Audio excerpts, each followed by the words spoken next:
I choose you. Season 7's our destiny. Let's eat some Alolan food. I choose you. Hello, and welcome to I Choose You, the podcast about cooking and eating Pokemon. My name is Jeremy Zielik. I'm the host and Dalton Brown of the group. Joining me this week, as always, is your friend on the show, Ben Montoya. Ian Davis, the Jean Paul Roy of the show. Ooh, extra wacky this week. Cadence. And the extra tall boy today, Evan Aubrey. Whoa! Oh, shit. Damn. Evan, do you finally have a beer that matches your height? I do. Let's go. It's the Full Circle Brewing Mango Bomb Imperial IPA. Oh shit! How tall? How tall is it? It's How many Evan hands? precisely one Evan hand tall. Wow. Nice. That's like a foot. What? Evan's hands aren't a foot tall. Wow. It looks big in your hands. It looks like a big drink, so it must be. Oh yeah, it's delicious. It's like drinking a mango smoothie. Ooh. Oh. Well, it's a good thing there's a lot of it. Yeah. Oh yeah. Would you call it? So it's like a bomb, you're saying. So it's like got Cillian Murphy staring at you as you purchase it. As the culmination of his years as a theoretical physicist. Einstein would have taken one look at me and frowned. Yes, shook his head, walked away. Einstein turns to you and is like, "These calculations, are they correct?" And it's like, "Yeah." As soon as I crack this open, I get schwasty. And it's time for the mango bomb. Yes. And then Josh Peck opens it for you. Yes. Spherical. Well, no, cylindrical. Yeah. The Roderick from Diary of the Wimpy Kid is also there, and he's like, I'm Roderick from Diary of the Wimpy Kid. He's Devin Bostic. Roderick from Diary of the Wimpy Kid is in Oppenheimer. He was familiar. I was trying to place his face. Oh, that's so weird. Yeah, Christopher Nolan does like casting former teen heartthrobs or teen actors in his movies, because you have like Harry Styles in Dunkirk, Patterson in Tenet, and now Josh Peck and the like in Oppenheimer. It's like a bit he does. It's funny. Do you wish? I think it's good. Instead of I forget what his name is, the lead in Oppenheimer. Cillian Murphy. Replace him with both of the Sweet Life of Zach and Cody. Oh yes. Like between the two of them. Between takes or between shots, and then you can only tell there's like a slight difference in the way their hair is swept or something. Yes. Every time it's a different scene, it's a different person, and they switch them back and forth and don't comment on it. Oh, it's like that Bob Dylan movie. Yes. Oh, yes. And instead of Emily Blunt, maybe throw in like Miranda Cosgrove or somebody. Oh. Well, Selena Gomez is in a comedy show, so she could come in and pop up as a former Disney star as well. Sweet Life of Zack and Cody has permanently ruined who I think Paris Hilton is. Because you think it's the person on that show? No, that's the only thing that's the only person I picture when I picture Paris Hilton. It's whoever that actress is. Wow. I believe her name is Brenda Song. Also famously a stripper in The Social Network, and I believe they do cocaine off her stomach, if I'm remembering correctly. Sure. Good movie. Sure. Yes. Zack and Cody would. Yeah. It was a sweet life. And the guy who owns the hotel or whatever. Mr. Mosby. Does he own it, or is he just like the concierge? He's like the Manager or manager. something. Yeah, he doesn't own it. Yeah, because I think Brenda Song owns it because her family owns yes. He's always there's a power dynamic at play there. He's always trying to run a tight ship, but maybe he'll make an exception for what's her face. Zach and Cody, no, they're always getting into trouble. But he wants them to stay out of their lobby. And I have this weird memory of like post Sweet Life, Dylan and Cole Sprouse on an episode of West Coast Customs, that show where they would like pimp out people's rides. Oh, not Pimp My Ride, but it was Pimp My Ride adjacent. Okay. And they I've wanted never heard of this show. Oh, it was a classic back in like mid 2000s. but they would have been kids. They couldn't drive. They were like just old enough, and this was like their first. I don't know if it was their first car, but it was their, I don't know, second first car. And it was like they're like, oh, we're gonna put like TVs in the back, and like the Nice. front is gonna open up, and there's gonna be like a hot tub in the trunk, and like all of the I don't know. That's all That that would show be was a about. sweet life. Yeah. God damn. Well, I mean, that sounds like a plot of an episode of The Sweet Life of Zack and Cody, where it's It like, kinda is. we got to put a hot tub in this car, but and proms tomorrow or whatever the situation may present themselves as. Yeah. Anyway, Christopher Nolan cast the Sprouse twins in your next movie, and I think it'll become an even bigger hit than Oppenheimer is currently. Ben, what are you drinking for this week's LaCroix Boys? This week I'm taking one for the team, guys, because I found something in my liquor store, and it's always a fun time, right? Exploring the many things that you can find in a liquor store sometimes. I found Jarritos hard soda. Ooh, The hard Mexican Jarritos brand soda apparently makes alcoholic ones now. And so I was like, I have to try these. I feel like we've had this conversation on the show at some point. So maybe this is like a manifestation of, something that we've already discussed. Unfortunately, I've already had it before this show. And because I was too excited. You went into the store, you're like, oh boy, and you like picked one up and it like broke in your hands because you're so excited. You're vibrating at just the right frequency. Well, it's just, I think that when I don't know where or when or what this is, maybe it was a dream, but I feel like somewhere along the lines we were talking about, alcoholic, sodas or drinks, from branded soda companies or pre-existing beverages. And Right. I feel like I remember saying like, man, Jarritos should get in the alcoholic, canned cocktail game or something. Well, like that. they heard our cries and have Right. responded. And so I was so excited. I tried it, but it's not very good. I'm sad to report. It's Is kind of it- like, it's just like, it has like that kind of orange medicine-y type of taste to it. Oh, so it's on like the White Claw spectrum as opposed to like the High Noon side of things. It's a full-on soda. Like the first Oh. drink of this, you could convince yourself that you're drinking like a Jarritos soda, and it's like exactly what, like it just tastes exactly like a soda. But like the more that you sit with it, the more it gets that like sickly, orangey type of taste that I am not the biggest fan of. Oh, Well, that's unfortunate. there actually is a orange hard soda drink. It's called Sunny D Seltzer. Oh, That's not what I'm talking the one about. true That's orange drink. That's Yeah. a vodka seltzer. That's more like a High Noon. Uh-huh. This is an alcoholic soda. This Yes. really is soda. Like it's sugary like soda. I mean, Mhm. it's pure sugar. I think it's But a it has- malted beverage Okay, technically. interesting. So Yeah. so it has a malt liquor. I was just gonna ask Yeah. what type of alcohol is in it. Yeah. I guess that makes sense for soda, but then imagine that like fuck up the texture a little bit of soda. Yeah, it's a little bit like a flat Jarritos. It doesn't have that same like fresh carbonation. Not the same that you want. mouthfeel. Yeah, Yeah, not that pop and fizz that you want from a nice soda. but I feel like I had to feature it on this show just Mhm. because this is what we do. And warn our listeners away from it. Yeah, exactly. Do not, even if this is me telling you, even though you might hear the call of temptation on the other side of the liquor store saying, Yeah. buy Contaritos, buy Jarritos, you don't want that. You actually don't. Ben Speaking will of, be there and put balls of wax in your ears to halt this siren song. Speaking of just the call of something carbonated and delicious, take a Yeah. look at this link that I just sent you. Okay, is this Okay. Instagram? It is, but I found this and I had to bless the episode with this. It's the Fizzy Glizzy Mountain Dew hot dog. Nice. And I can't Oh. tell if this is real or not, but it looks convincingly real. I would say it's probably I would say probably fake if I had to guess.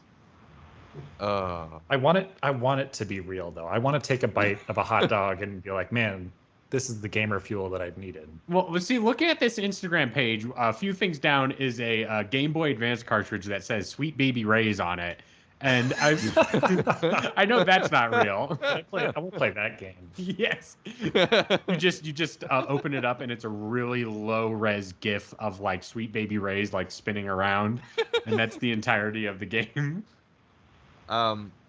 Yeah, these hot dogs are, I mean, whether or not they're real, it is kind of convincing looking. And they're just Shrek colored, basically. Like that's just kind of like what this is. It's like if you made Shrek into a sausage.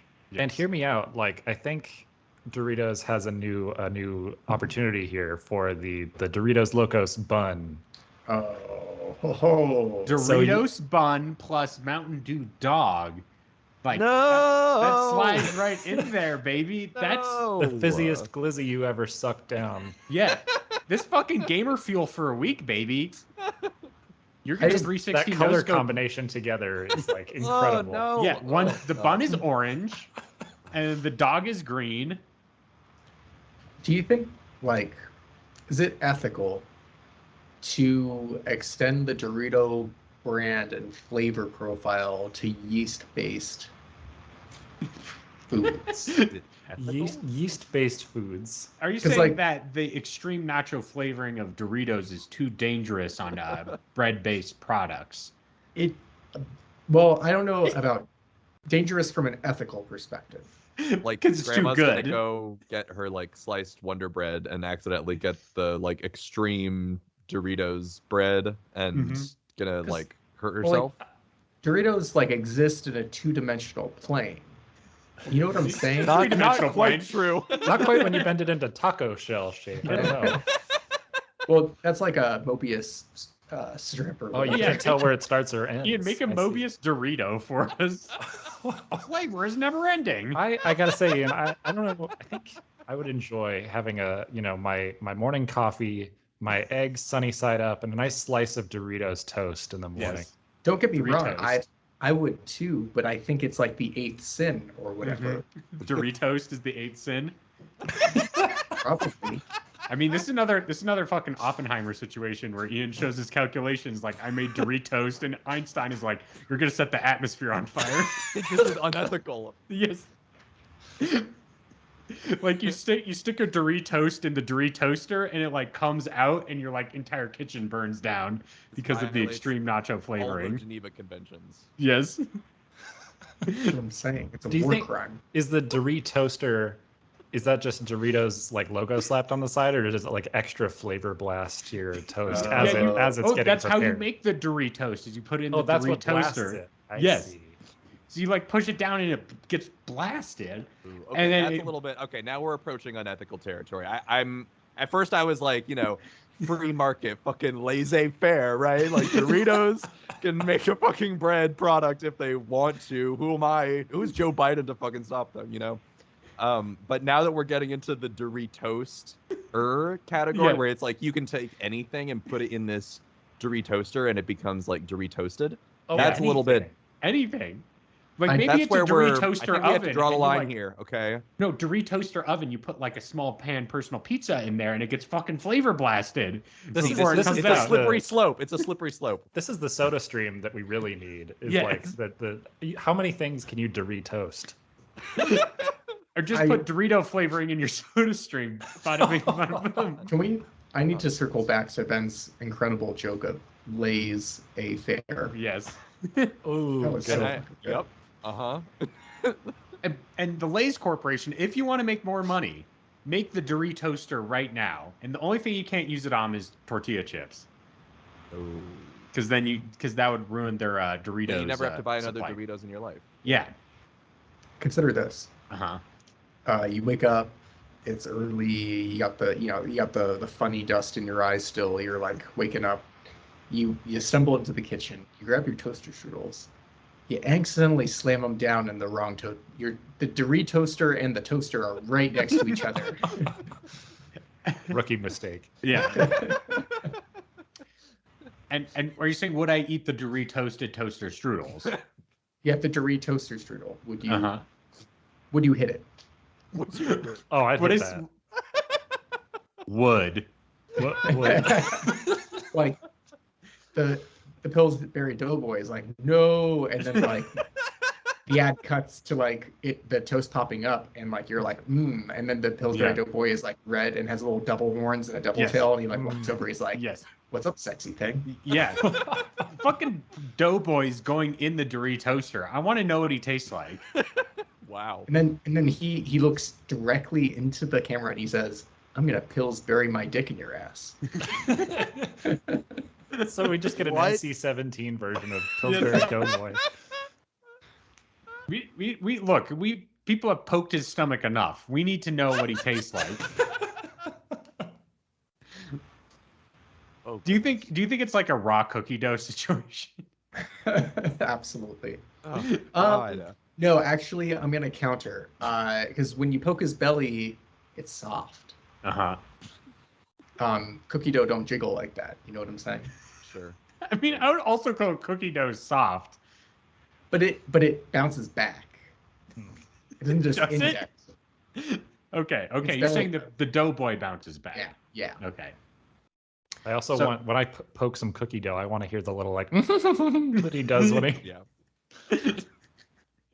Well, I don't really want to think about the Doughboy's anatomy really too hard.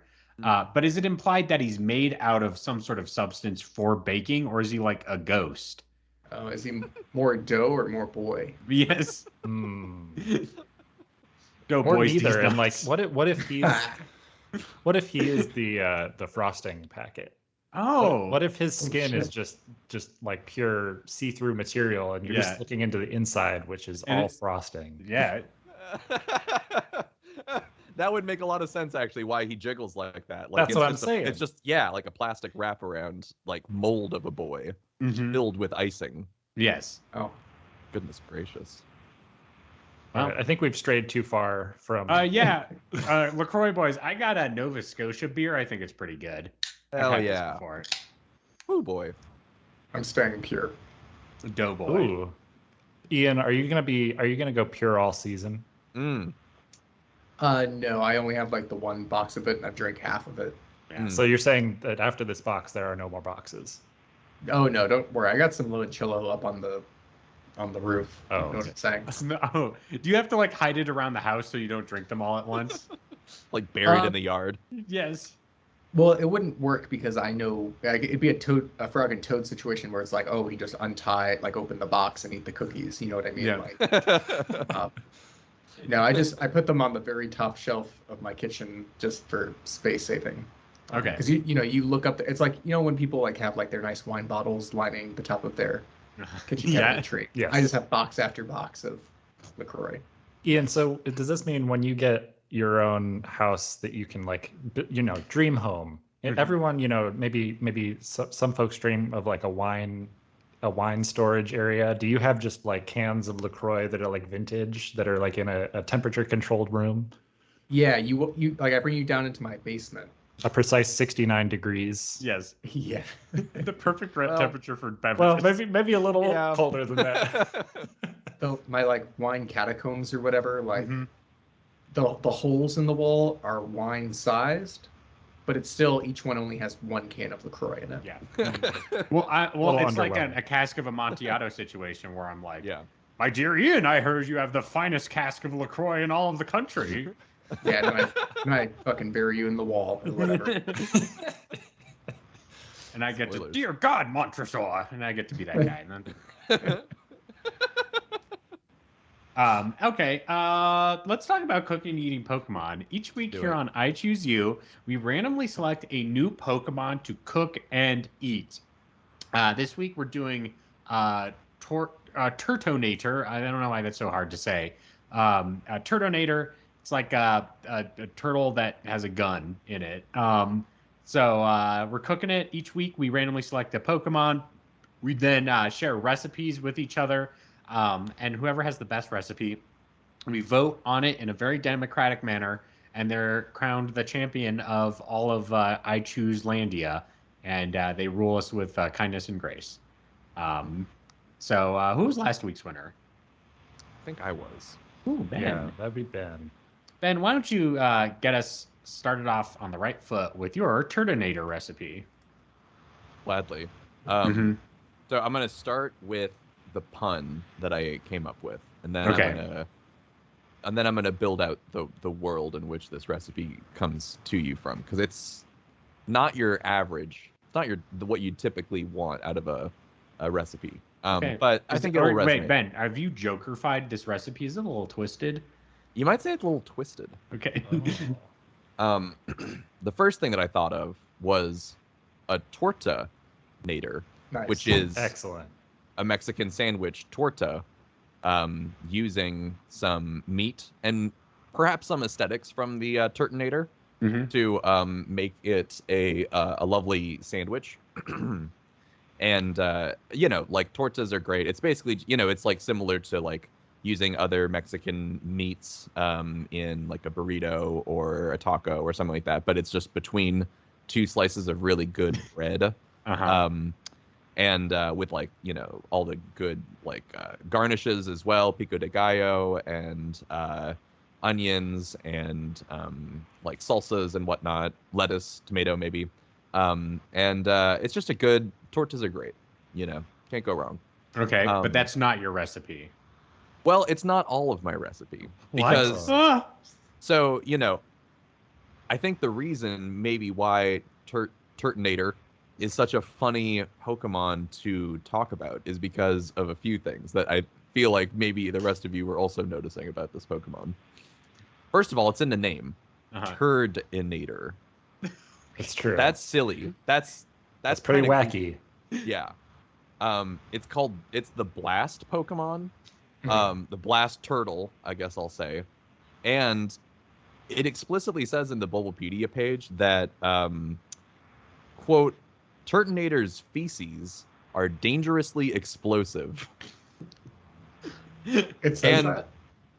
It says that. Yeah, it does. I'll read to you the whole thing. It says, in addition to hunting, Turtonator also feeds on sulfur and other volcanic materials. This diet rich in explosive material has contributed to a layer of explosive material in its shell. This diet also makes Turtonator's feces dangerously explosive. Nice. The feces can be put to many different uses. In Pokemon adventures, they can be used as makeshift landmines, exploding from a mere touch. Just shit everywhere. Yeah. Is that why it's facing like away from us in the picture? Yes. Oh, yeah, because it's like dropping a fat one. Yeah. Oh, I see. It's not the Blast Turtle Pokemon. It's the like 8 a.m. after like post cup of coffee. Need to take a shit Pokemon. Yes. That's why coffee shops play music so loud, is to cover up the sounds of people shitting. No, that's not true. That's not true. It's a lie. Hey, I know some people that work at Starbucks. I'll get to the bottom of this. I'm gonna think about that every time now. From the next time I go into a coffee shop. Hey, this Sufjan Stevens is like particularly loud. Really loud. That's something like a Tim Robinson would say. Is like, this music in this coffee shop is so loud. It's to cover up all the shitting. It's but they can't hear me shit. Yeah. Anyway, so I was thinking, obviously this is a Pokemon, and like all Pokemon are meant to be eaten, right? We know this, but this is a Pokemon that specifically is meant to give you explosive shits. I feel like it can't not. Okay. But sometimes that's a good thing. You know what I mean? Sometimes you need to like a cleanse to like get all the stuff out of your body, right? Yeah. You really want a spicy sphincter that day. Yeah. Just to, keep yourself on your toes, right? Like don't you got a colonoscopy the next morning, you gotta be ready. You gotta, don't get too full of yourself, humble yourself. Literally. Exactly. And so I was thinking like, okay, so I'm going to be, and this is perfect because, if you go to sometimes if you go to a not so good Mexican food place, we all know this, you can get the explosive shits. Yes. Namely, one Taco Belldom, I feel like, is the usual culprit. Hey, they sponsor the show, Ben. Yeah. They sponsor this show as in 2 people on this show really enjoy Taco Bell. That's 50%, baby. Yeah, that's almost a majority. Here's the thing, though, is Taco Bell doesn't do tortas. No, they don't. Del They don't Taco do sandwiches. Del Taco does. In fact, they have a section on their menu called Epic Tortas, which I think is appropriate. Yeah. So basically, in the style of the Del Taco Epic Tortas, we're making an epic Turtonator sandwich that is going to use the Turtonator meat as the carne asada that you're going to put in there. You're going to include a lot of like nacho cheese. It looks like they do, like a queso kind of cheese on there, with a pico de gallo and some lettuce and tomato, of course, to really help that, just the roughage and whatnot get the job done. You want to add some texture to your innards in this situation. And the thing that I really think will get the job done is if you can, similarly to the Turtonator, who eats minerals and explosive materials to make its own shits explosive. I think you add some of the crushed up Turtonator shell into the flour of the bread. Okay. So that it really like helps everything just go all the way through. Ben, are you saying you're flavor blasting the bread? You might even use a Doritoaster. Oh shit. To make your torta bread. Yes. Wow. Doritortas. Yeah, Turtonator sandwich. Yeah, there you go. Doritortonator Locos Tortas something. You know what I mean? Yeah, you get it, right? Fucking Don Draper the shit out of that, Ben. Yep, exactly. So that's basically the recipe is the Turtonator. Maybe it's like for your own benefit, right? Like I was saying, keep yourself humble. Maybe it's like a prank that you get like a prank just torta that you get someone, and then you're like, haha, now your life is ruined. Is it spicy when you eat it, or is it just like the next day? It is. I mean, it does taste good. Like it's a good like experience going down. It's just you just know what's gonna come out on the other end of it. And I was about to say the marketing campaign kind of spells itself out here. It's the Turtonator. I'll be back because it'll come back with a vengeance. Yes. Exactly. Or I'll be out back. See, it writes itself. This is why the Turtonator is the future. Okay. Yes. And that's what I have. Well, Ben, I want to follow up on this recipe because and you guys are going to accuse me of gerrymandering, rigging the selection. Yeah, gerrymandering. Stop the count. What? But this was my idea the whole time. And what we're going to do is we're going to make nachos. But we're going to make them with Turtonator chips. Spicy Turtonator chips. And you might say the spicy Turtonator chips are flavor blasted. You son of a bitch. Oh, lots of recipes stealing Inception this week. does. He set this episode up the whole entire time. At the end of the episode, I'm there with like my kids playing, and I spin a single Dorito on the table. Yes. It doesn't follow. Jeremy blows Doritos dust in your face, and you wake up like falling down in a car like off the mountain. You have a you have a vision of your dad dying on his deathbed, and it's me sprinkling Doritos dust over him, and that's how you reconcile your relationship with each other. I always wanted to be flavor blasted. When he passes away. Holy shit! That's the second time that we've referenced Inception in 2 weeks. Isn't that crazy? Well, we got that Christopher Nolan on the brain. That's what he does to you. It gets in your mind.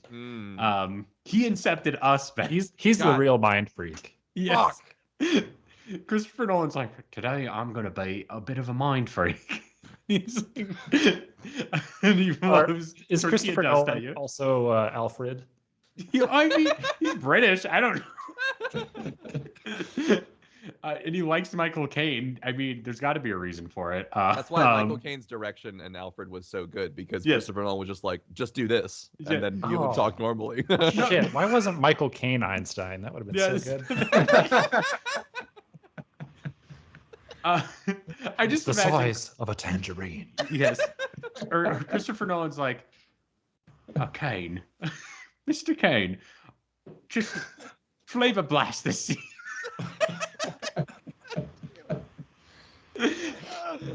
I really think Batman needs to be flavor blasted. Anyway, Okay, so you're you gonna and make- Ian had the same thought, I guess. Well, look at that Turtonator. His head, and shell. If you like divided it like along triangle lines, they look like tortilla chips. And then fire, spicy, bringing it all together. You have the kind of like nacho colors in there. You have the yellow for the cheese and the brown, even though we know it's poops, are kind of for like the ground beef kind of situation from the Turtonator. So it has the aesthetic, the color scheme. So what we're gonna do is we're gonna make some tortilla chips. So you get your corn tortillas, you fry them, and you cut them into pieces, you fry them, and then we're gonna use from the Turtonator. We're actually gonna take his hat off and grind that up and use it as our spices to give the tortilla chips that zang. I will grind my hat. Yeah. Hat or head? I mean, it's a turtle, right? It's supposed to be like kind of like a snapping turtle. It has to be like little helmet or something. It is its head technically, but it's like a toad situation where is the mushroom on the toad's head his hat? Or is it his head? No, it's like its eyes are like coming out of it. Like it's like kind of made of that little guy. All right. Well, I'm still saying you take the red section, right, on his head or on his outer shell. You're gonna grind that up. That's gonna be the paprika in this recipe. And then you're gonna slam it with some of the Turtonator, some cayenne pepper, and some cumin. Gonna fry that shit up. Bam! You got some tortilla fucking chips. And then you're gonna do some nachos. You're gonna get some fucking ground beef. You're gonna mix it in. I like to put some red chili in there. Oh damn, you're cooking. And then you're gonna slap on some queso. And then you're gonna cut up some jalapenos. Bam! And then you're gonna get a big dollop of a creamed cheese. Maybe you squirt it out of the Pillsbury Doughboy kind of situation. Maybe if you pickle the Pillsbury Doughboy, you get some cream cheese kind of situation going on. Wait, you said cream cheese? Yes. I mean sour cream. I apologize. Cream cheese on this, sour please. cream. I mean, they're not that different. But anyway, sour cream, they're not that different. They're made from the same stuff, Ben. Don't look at me like that. You can't tell me that if you gave me some nachos with a square of cream cheese on it, that it would taste like sour cream. That's just they're different things, okay? I get they're made of the same thing, but they are very different. I'll say this. I wouldn't be opposed to trying that. That might be good. It's like a New York nacho. Like, yes. Got your schmear. No. Yes. No. Oh, you put some like some lox on your nachos. Yeah, some salmon. Yes. Shut up! Oh my god. That's not my recipe. Put that out of your head. Ian's trying to poison this well for me. Anyway, so Turtonator nacho chips. That's my recipe.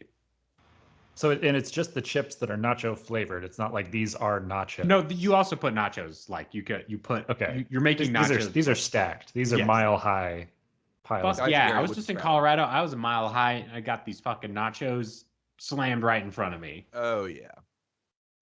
Ian. What is the group's opinion on like the ratio of dry land to ocean when they bring you the nachos? You know what I'm saying? What? So no. Like the really dry ones that don't get any versus the ones that are like covered in them, or what? Like if the nachos were an island and the water is cheese, and the water's in the middle of the island. Well, see, okay, this is not how islands work. I'm saying like nachos are more of a mountain, and the cheese is kind of like the snow capping it. Sure. Or we really have to get to the bottom of this. Do we have the journals of the person who invented the nachos and see like what really inspired them? Was it an island? What's your point? What's your point? My point is like they bring the nachos to your table. Do you want it like? Do you prefer there's like a balance to the toppings where it's like, okay, the chips still have some integrity. I can get in there. My hands aren't going to be like totally fucked by the toppings when I like eat it. Or do you want like you just have to palm the dip, like the whole? You don't even know that chip. You have to trust that the chips are there somewhere. Let me present you with this third option, which is like Science Fair Project Volcano, But it's made of nachos. where there's the inside is also cheese. Right. So it's like that's the problem, right? Is all the good stuff's on the outside. What about when I start digging in and I just get dry chip after dry chip? Yeah. I think we need to reorient the nacho design to be more of a lake situation where the nachos are like the chips are a foundation that kind of get depressed inwards, and then you like fill it up, and you can like dip in with the outer level of chips.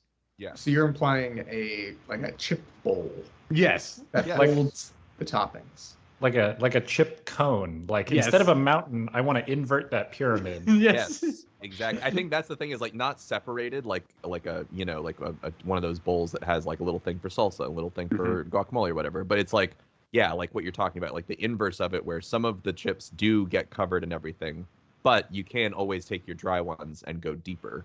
We got to go more. deeper. Right. I don't know. Someone has to crack the code on that one. Ian, Yeah. where do you stand? Well, it's hard. Obviously, like having too few toppings, that's a crime. Mhm. Sure.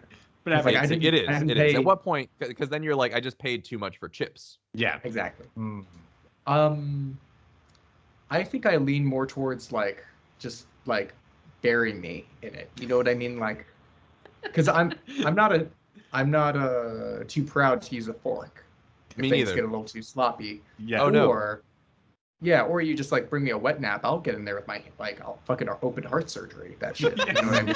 So that's the secret menu item. You go to I don't know, a Chili's or wherever the fuck you order nachos, and you're like, can I get the day at the beach version where they bury you head up to the Yes.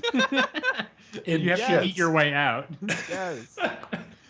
So you Literally get buried, buried. but it's just the sand is nacho chips, and then the ocean slowly coming in is cheese, and it's like the tide is rising, and you have to eat your way out before you drown in cheese. Before you burn to death in the liquid Yeah. nacho.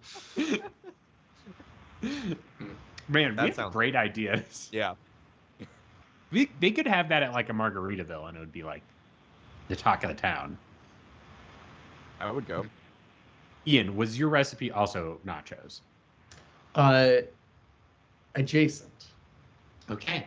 Nacho adjacent. Yes. Here's Did my. you say it's nacho recipe? Yes. No, it's my fucking recipe. Stay away from it. Stay away from me. Don't touch me. Ian orders a giant thing of nachos, and it's like, hey, can you want to share that? You're like, no, stay away from me. You Don't like, touch. You have like a big plate of nachos, and you like scoot it away from the rest of us. God, that happened the other day. I went to a brunch with Grace and two other friends. I ordered a bread plate for myself that had 3 different kinds of breads on it, some butter and some jam.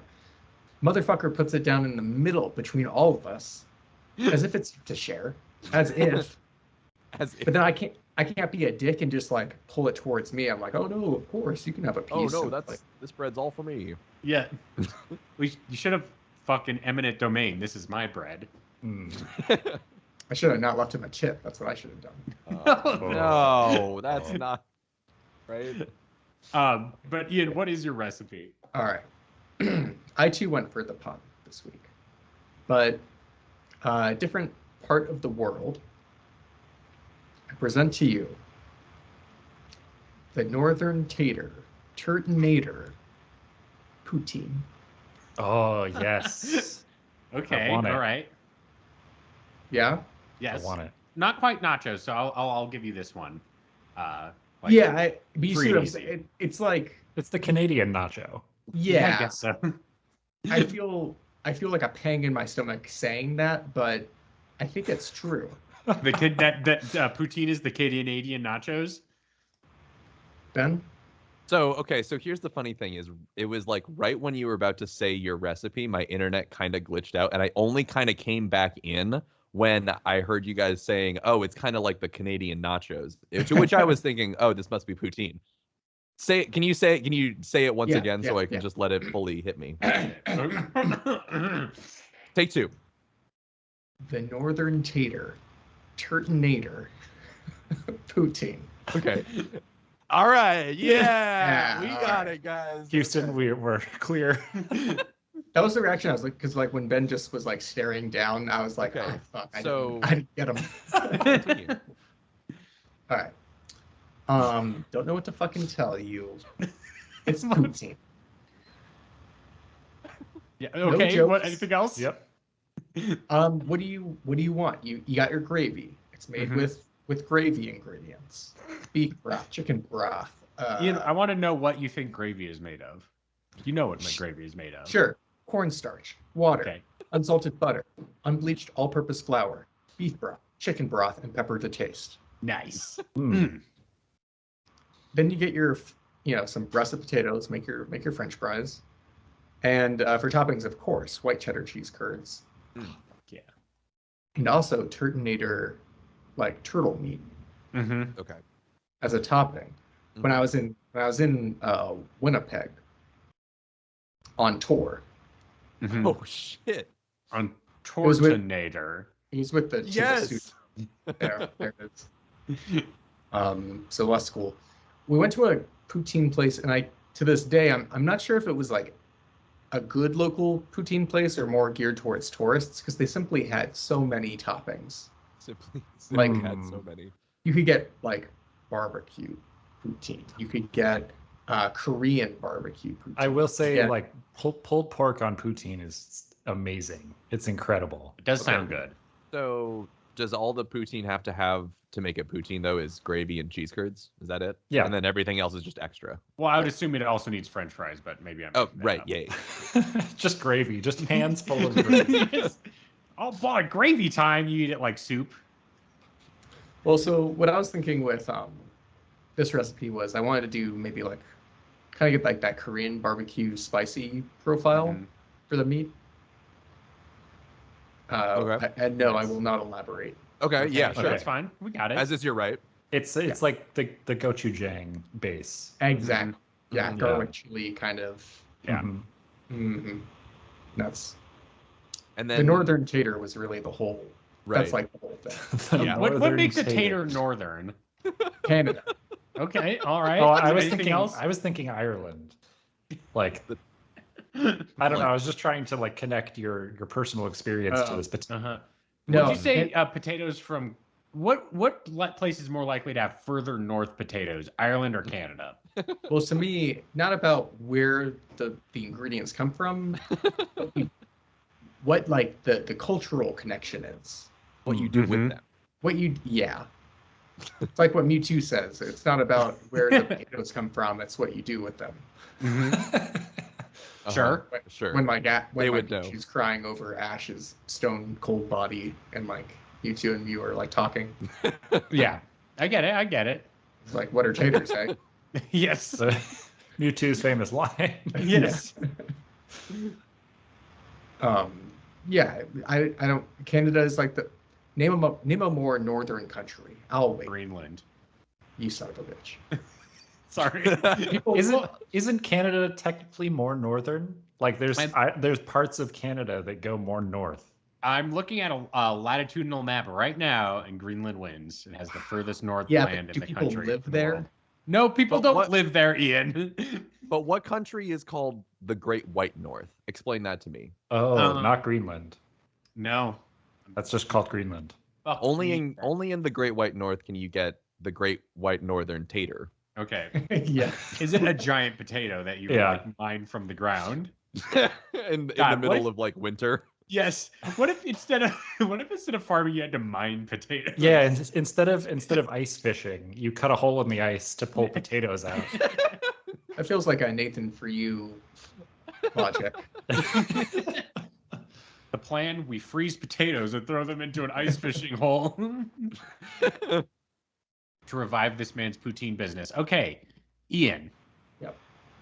Any further elaborations? So Korean barbecue, poutine, northern tater. We got it. That's it in a potato shell. Skin. Yeah.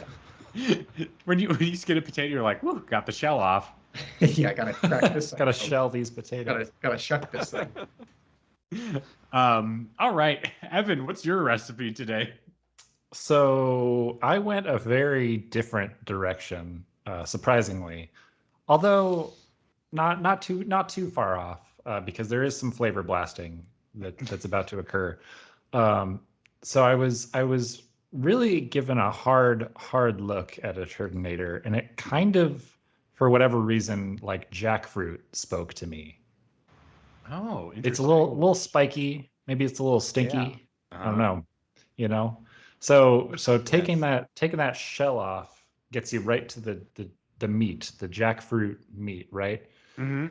And you're gonna harvest all of this jackfruit inside of the turtleneck fruit. I don't know.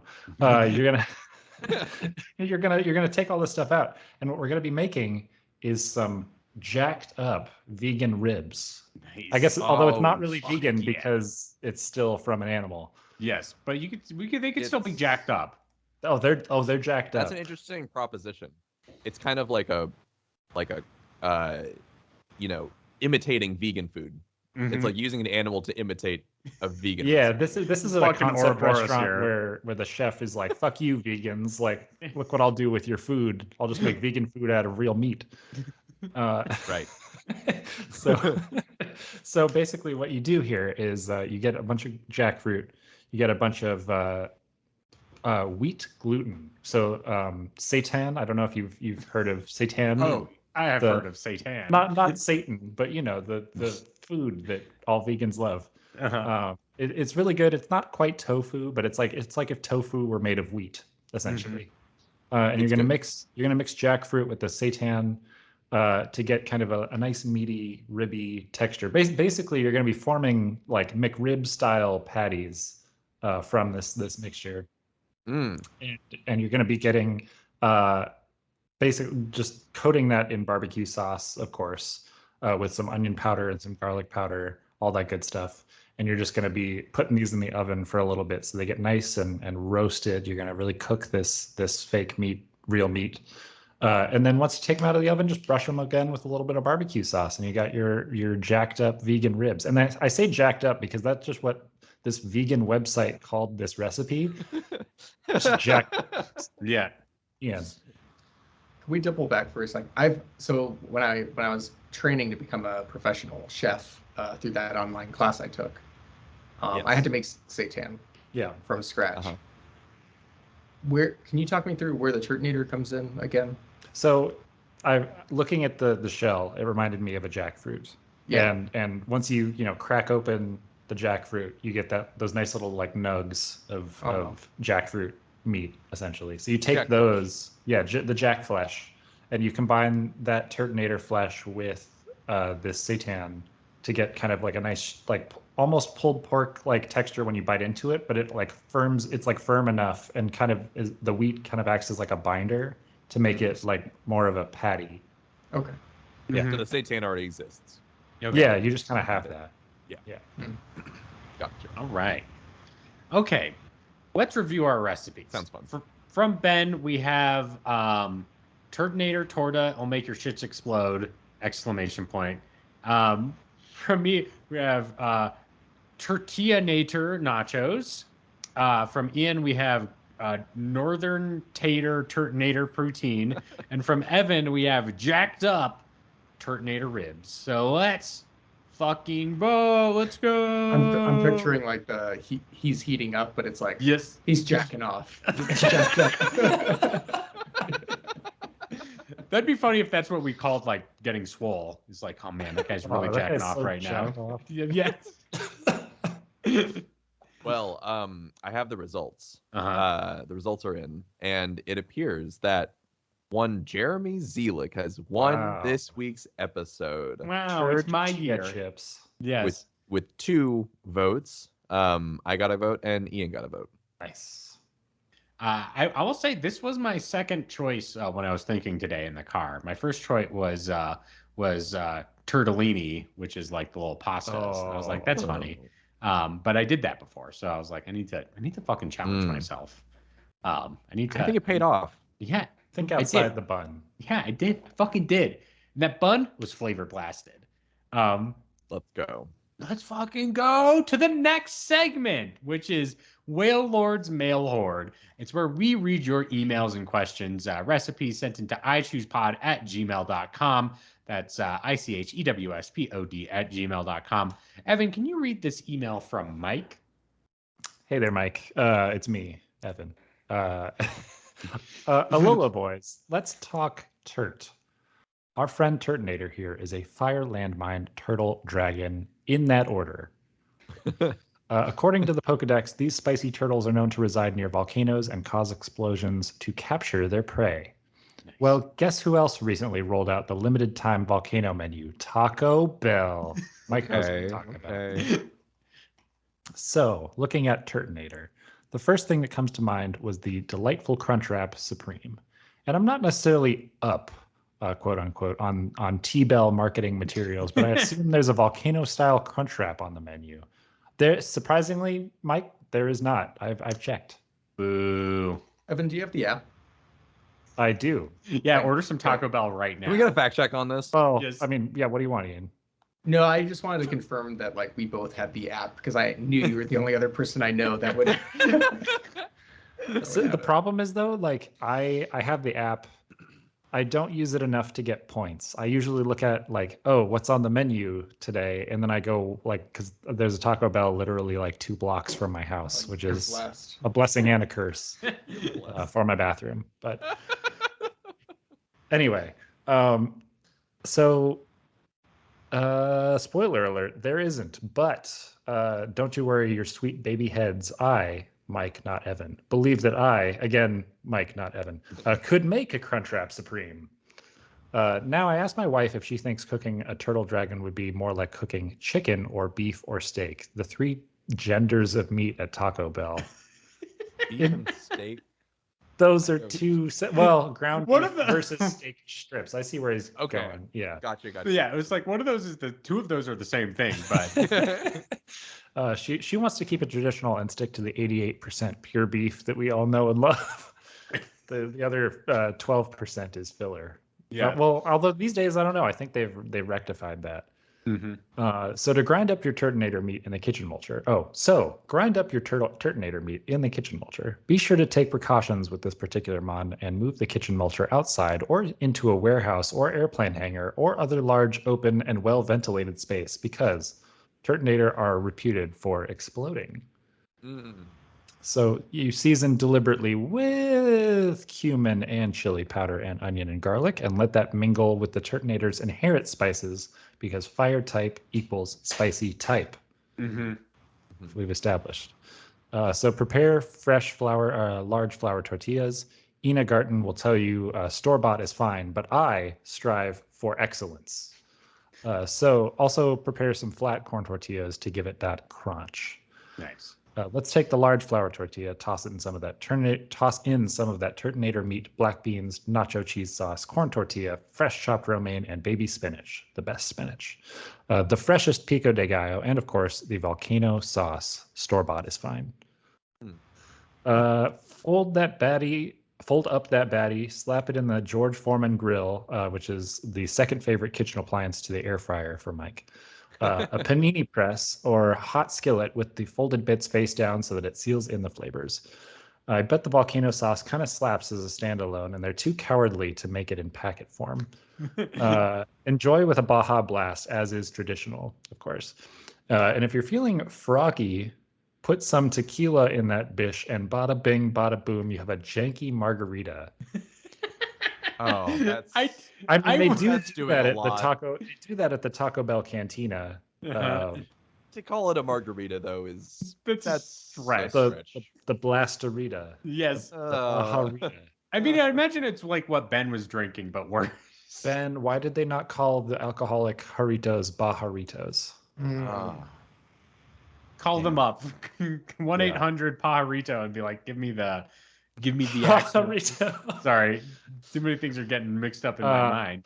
I know you New Mexico boys can handle your spice, but explosive volcano turtle dragon, eat cautiously. Yeah. Aloha, goodbye, Mike. As Ben stipulated earlier, we are gonna have explosive shits the next day. Yeah. All right, Ian, can you read this email from Kelsey? Kelsey writes, Mm-hmm. hello, lads. Congrats on the marriage and trips and everything else y'all have been up to. What a summer it has been. Hope you've enjoyed every minute. Truly. I think I like to think okay. that that's like we all got married together together. and took a trip Yes. together. Yes. Yeah. Kind of Welcome did. to our- Congratulations on the marriage, boys. I choose you as really the polycool of podcasting. Imagine the tax benefits. Yes. 4 ways. Fuck. The U.S. government would have never thought of such a thing. Yes. There's Actually, loopholes I in there think they somewhere. have. I don't know a better way to segue into this recipe. So here it goes. I hate this mon. I hate this mon. I hate this mon. Granted. It's hard to look at. Yes. I distinctly remember playing Sun, encountering one for the first time, and saying "ew" out loud. I didn't even use it after I caught it. What purpose does it serve? Which ecological niche does it fill? It has to shit everywhere. Yeah. Explosive shit. Fertilizes Come on, guys. the earth. Yeah. Yeah, there are very few scat Pokemon. True. In Yes, fact, I wonder like, why.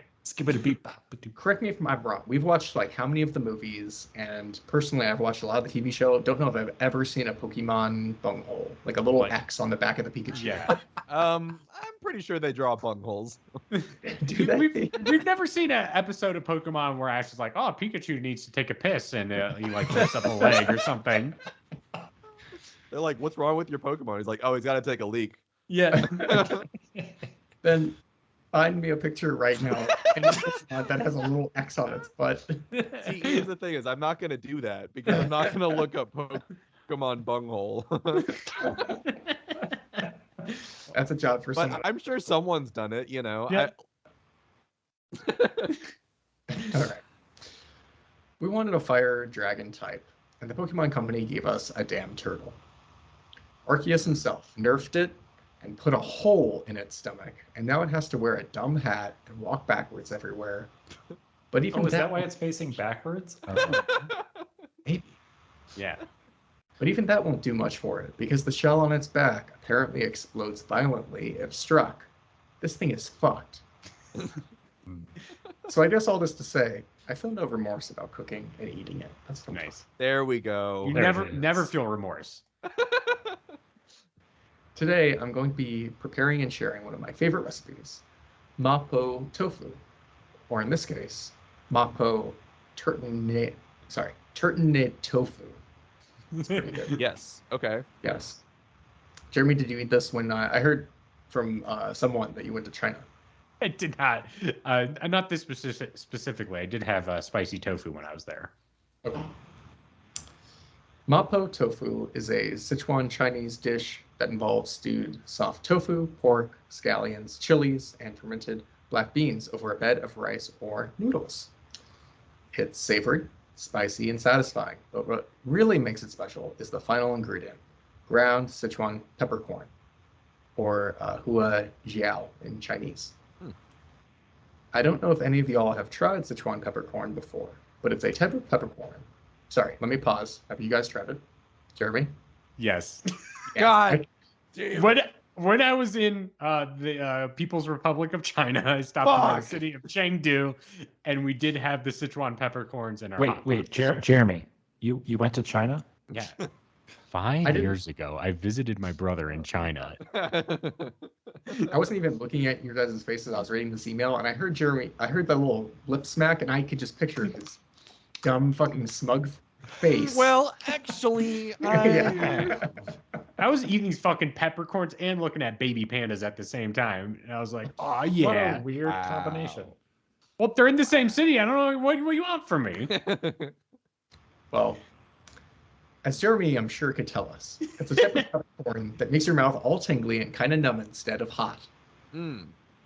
It feels somewhere between a mild allergic reaction and a swarm of microscopic bees buzzing inside your tongue.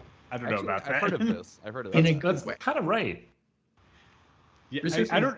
I would describe it as bees. It does numb your mouth though. I don't know if I'd Bees? describe that as bees though.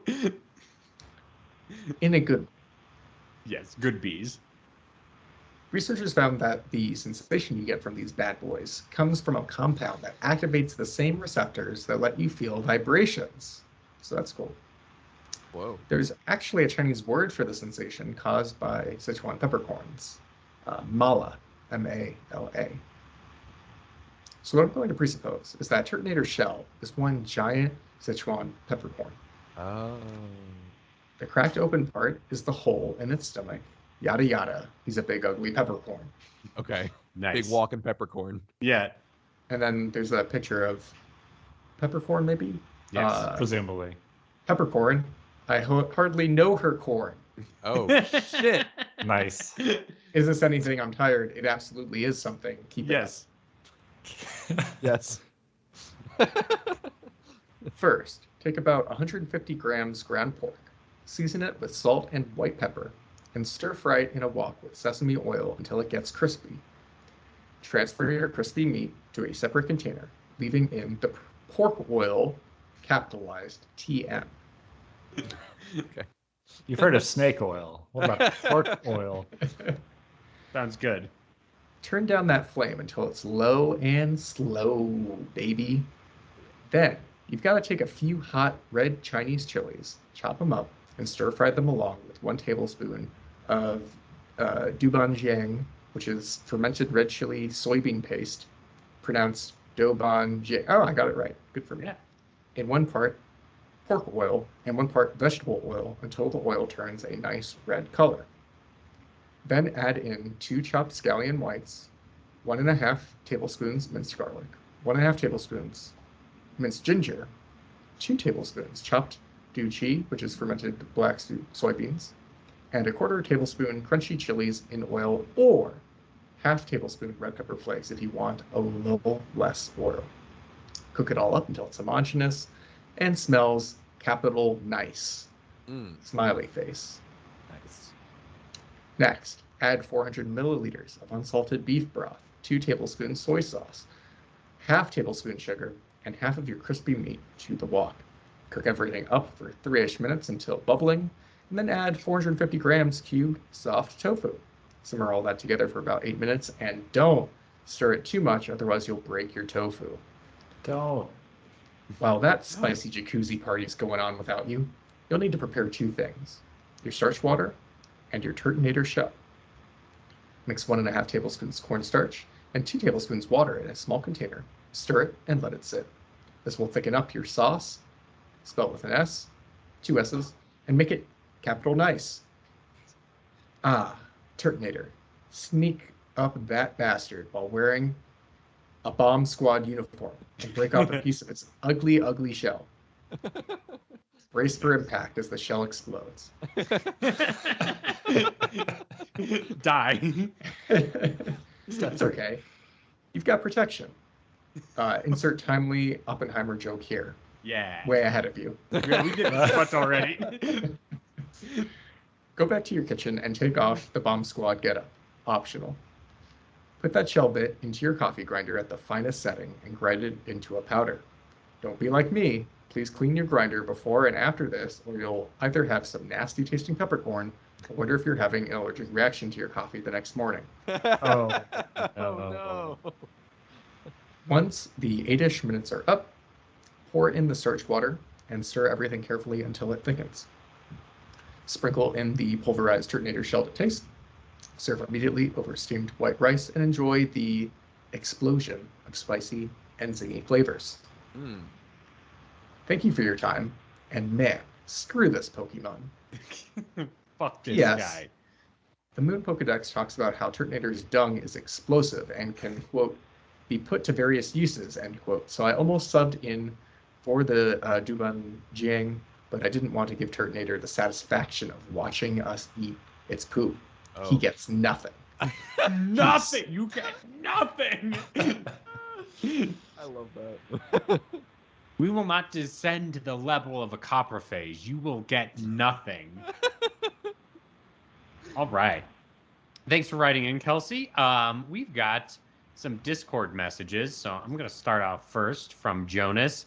Jonas writes, Cajun Turtonator stew with rice for 6 people, 3 hours and 30 minutes. And we've got butter, flour, onion, green pepper, celery, garlic cloves, tomato paste, Cajun seasoning, Turtonator meat, Turtonator nose, Turtonator tail, white wine, Turtonator, tomato puree, bay leaves. Fucking, why are you putting bay leaves in this shit? Bay leaves do nothing. Anyway, Hey, I'd fight you on those Wrong. words.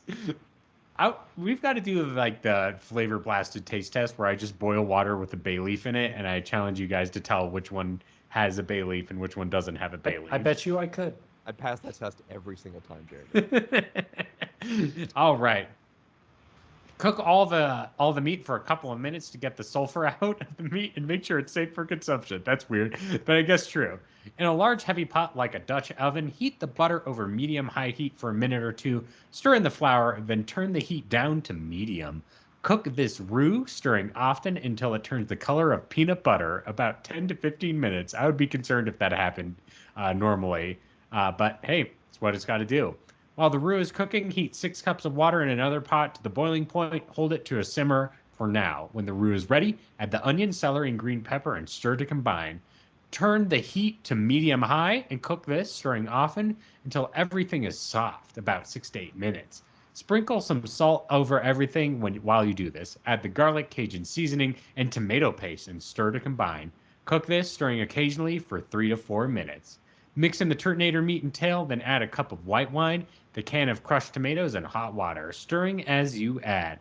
Add the bay leaves, or not, and bring this to a gentle simmer.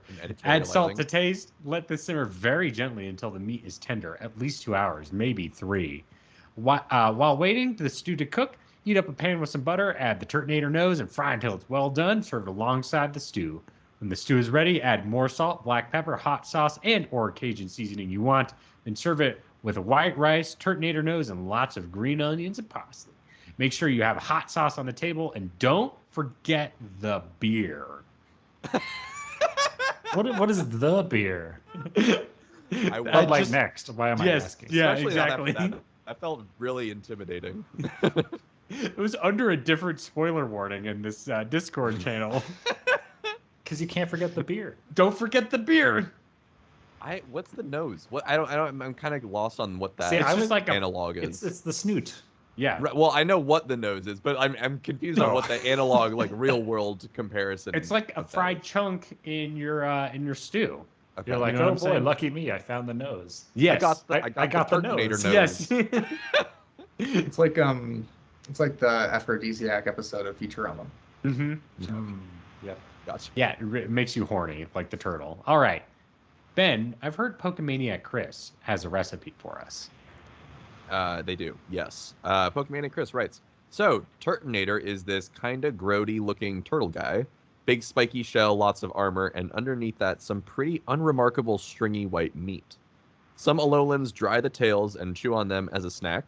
You can usually pick one up in the Melee City street markets, and frankly they're not great, but at least they're high in protein. Overall, it's not a Pokemon you'd think would lend itself to a beloved local specialty, right? Well, yes and no. And in a deeper and more meaningful sense, God, no. See, Turtonator's most well-known property is that it explodes. A lot.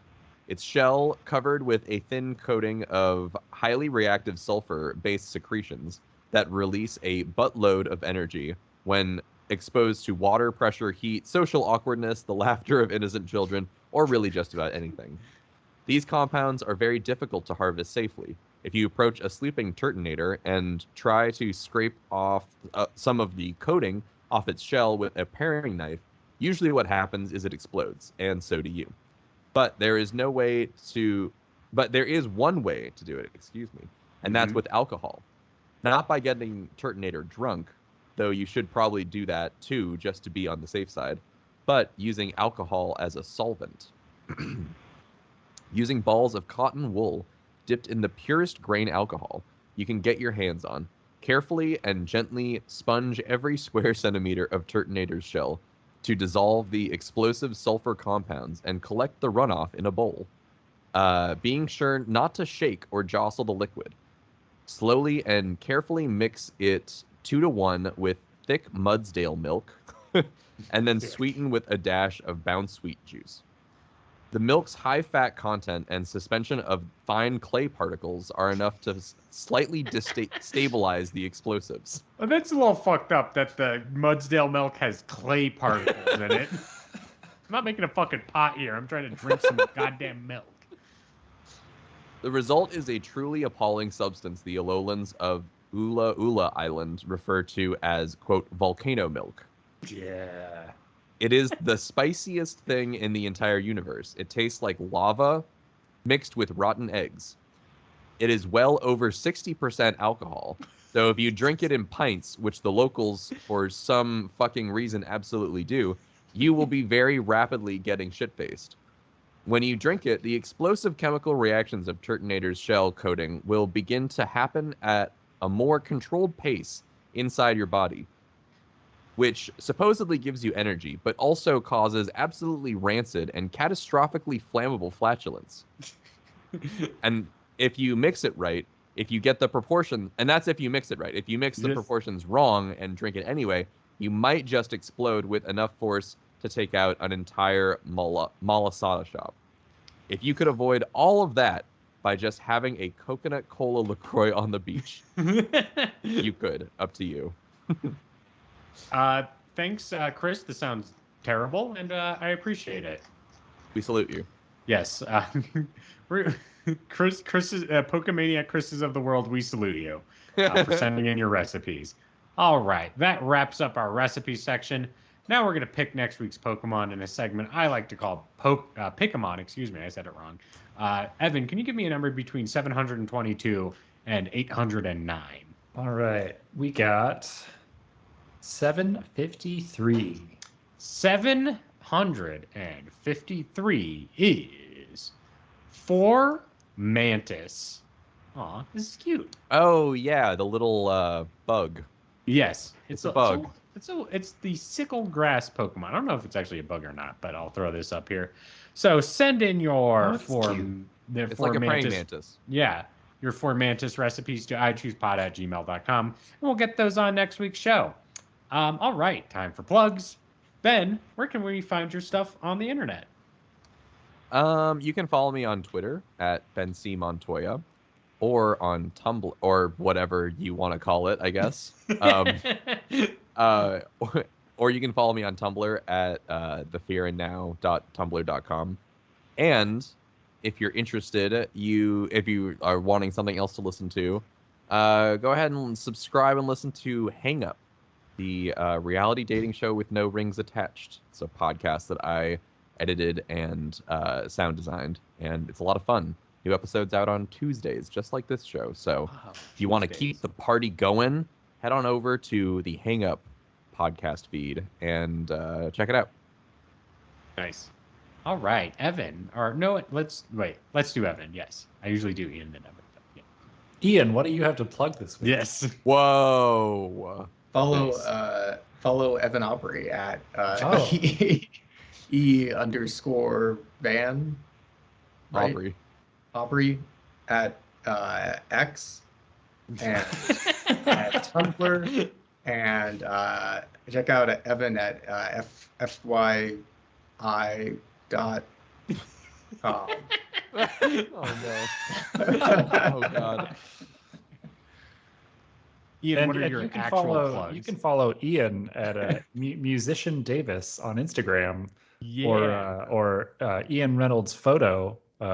Give him some bookings for weddings, because he's booking up real quick. He's the one to get, everybody. Nice. Excellent. You can follow me on Velocity Prime 1 on X, the website formerly known as Twitter, or you can follow me Velocity Prime No 1 on Tumblr, or you can hang out at the-avocado.org, where you can find my writings on film and television at the-avocado.org. Jeremy Zelick. All right, that wraps up this week's mega loaded. It's like a fucking giant plate of nachos episode of I Choose You. Oh, we're almost feature length. Yes, we're fucking 5 minutes away from feature length. We're not going to quite make it. We can do it. We can hold them. No, it's okay. Start the music.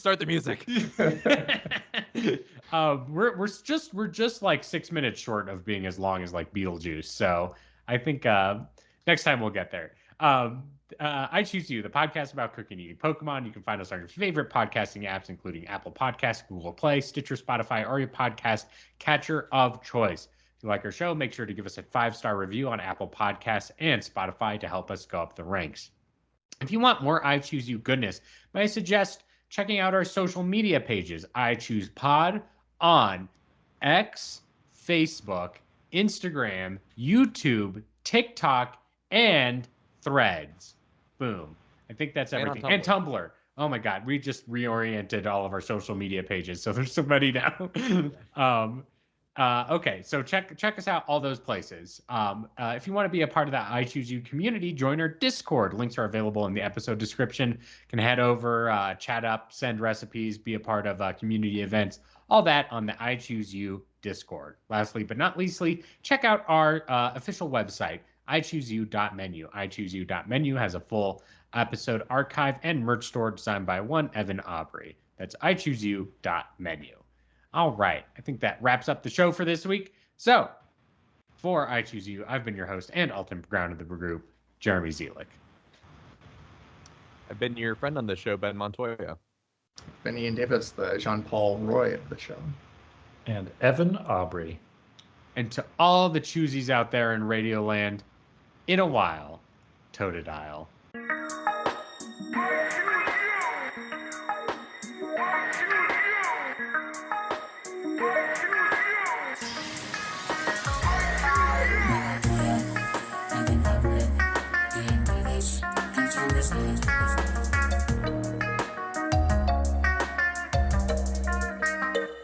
We've been consuming, presuming, leguming, cracking cans and having feasts, munching, crunching, slurping, Pokemon and Ultra Beasts. I choose you. Season 7's our destiny.